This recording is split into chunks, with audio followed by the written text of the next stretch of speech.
want to call to order this work session of the Monroe County Board of Commissioners. It's February 15th, 2023. And first on our agenda is we want to hear from Daniel Brown in planning. Is Mr. Brown available? There we are. Okay. Could he please be promoted to panelist?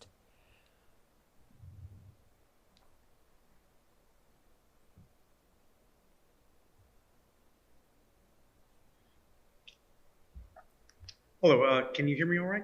Yes, thank you. All right. So this is a rezone for one parcel totaling 18 more or less acres in the Richland Township at 7935 West Ratliff Road. The petitioner is proposing to amend the zoning map from planned unit development to agricultural rural reserve. Just a second, Mr. Brown, just a second. Can we see you on the screen? And especially if you're going to be showing anything. Right now, we're just hearing your voice. Sorry to interrupt you.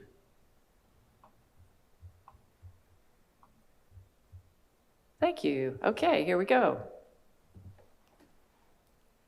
Please resume.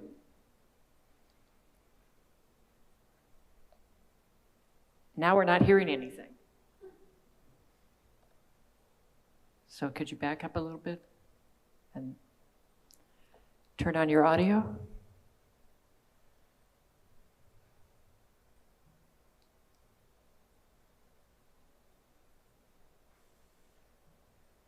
Okay, I think that did it. I apologize for that. Am I still screen sharing? Yes, okay. So the petition site is one parcel totaling 18 acres more or less at 7935 West Ratliff Road in the Richland Township. The petitioner is planning to alter the zoning from planned unit developments to agricultural rural reserve to bring it back into what is the surrounding zone. In the past, the site was meant to be rezoned into a planned unit development, but the owner has not submitted a development plan to date. The impetus for creating the PUD was to establish an agricultural event center, which at the time was not a permitted use in an agricultural rural reserve, but is now a conditional use at this time. The petitioner intends to also utilize this lot with a 40-acre lot they own directly to the south to create a 4-lot sliding scale subdivision. If the rezone request is approved by the county commissioners, the petitioner intends to apply for a sliding scale subdivision, and all subdivision control ordinance requirements for a sliding scale subdivision will apply. If the rezone is denied, then the petitioner will be unable to utilize this lot for a sliding scale subdivision, as the process for a sliding scale subdivision is only applicable in the agricultural rural reserve, forest reserve, and conservation residential zones.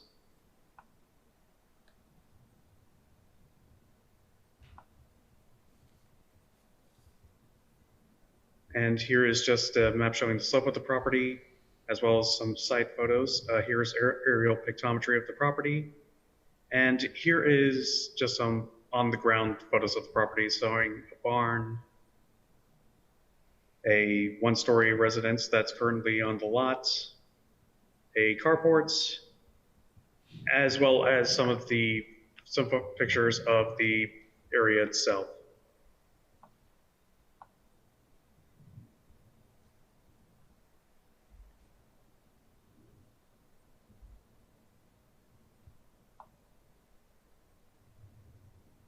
There's also a barn here that the owner says was formerly concrete and that he put wood on the sides of it. We took a look and it looks quite old, and I believe at the Plan Commission meeting it was brought up that it might be a historical building. We have looked through the SHART database and have not found any historical structures on this property. Just a trail leading to the back towards the south, and more images of the fields.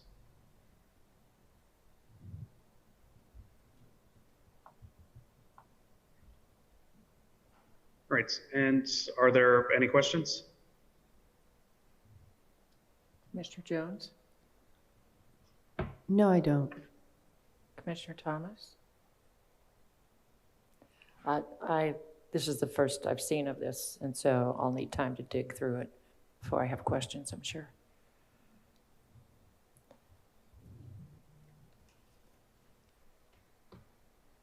When do we want to see this back? Do we want to see it back next week, 2 weeks?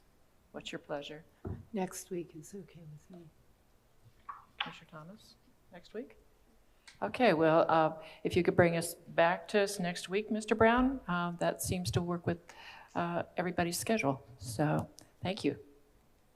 Thank you very much. Okay, we do have a few other, at least one other item to discuss, and I believe that Mr. Cockrell's here with us.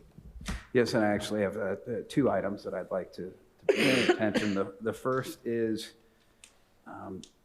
the department, Indiana INDOT had put out a information that they are surplusing some real property in Monroe County, and the property they are, and the deadline to express interest is February 20th. The property they are looking to surplus is the kind of lot immediately south of the old Hoosier Energy building off Kavanaugh Road, and I believe it has some limited access to I-69 from that site. It is an approximately 44-acre site that has some buildings on it. I think the use that they had kept it for was to provide maintenance and snow and ice removal for I-69. So it's got some kind of outbuildings on it, looks like. And so with the deadline being February 20th, I do have a call into INDOT to kind of get a few more details about the property, but I'm assuming that this is something we will have an interest in and that we should go ahead and alert INDOT that we do. So if you guys are comfortable with that, let me know and I will proceed forward.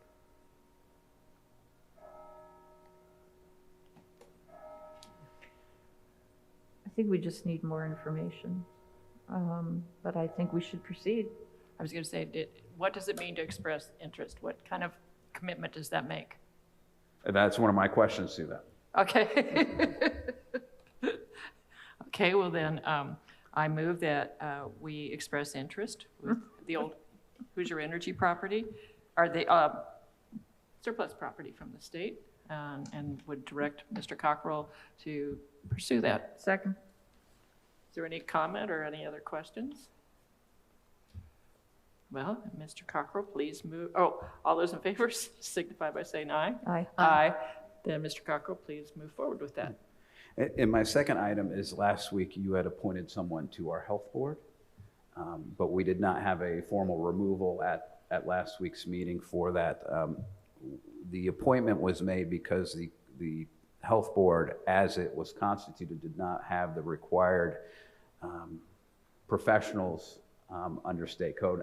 Namely, it was missing a licensed physician, and the person appointed last week was a licensed physician. But so given that, we met the portion of the code for how it is, but then we ended up with one extra person on that board.